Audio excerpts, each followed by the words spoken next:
John chapter 2. On the third day, a wedding took place at Cana in Galilee. Jesus' mother was there, and Jesus and his disciples had also been invited to the wedding. When the wine was gone, Jesus' mother said to him, "They have no more wine." "Woman, why do you involve me?" Jesus replied, "My hour has not yet come." His mother said to servants, "Do whatever he tells you." Nearby stood 6 stone water jars, the kind used by the Jews for ceremonial washing, each holding from 20 to 30 gallons. Jesus said to servants, "Fill the jars with water," so they filled them to the brim. Then he told them, "Now draw some out and take it to the master of the banquet." They did so, and the master of the banquet tasted the water that had been turned into wine. He did not realize where it had come from, though the servants who had drawn the water knew. Then he called the bridegroom aside. He said, "Everyone brings out the choice wine first, and then the cheaper wine after the guests have had too much to drink, but you have saved the best till now." What Jesus did here in Cana of Galilee was the first of the signs through which he revealed his glory, and his disciples believed in him.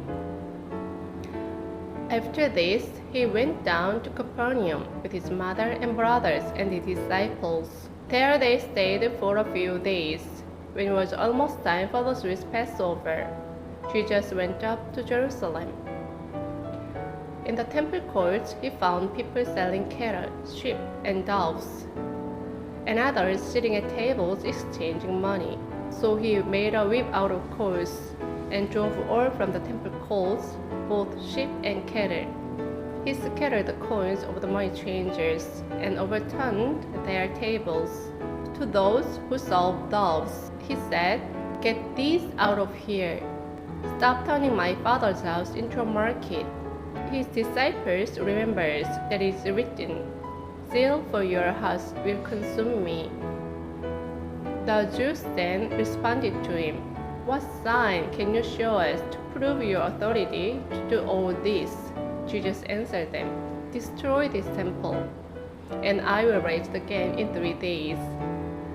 They replied, "It has taken 46 years to build this temple, and you are going to raise it in 3 days?"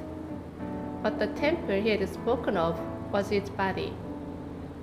After he was raised from the dead, his disciples recalled what he had said. Then they believed the scripture and the words that Jesus had spoken. Now, while he was in Jerusalem at the Passover festival, many people saw the sign he was performing and believed in his name. But Jesus would not entrust himself to them, for he knew all people. He did not need any testimony about mankind, for he knew what was in each person.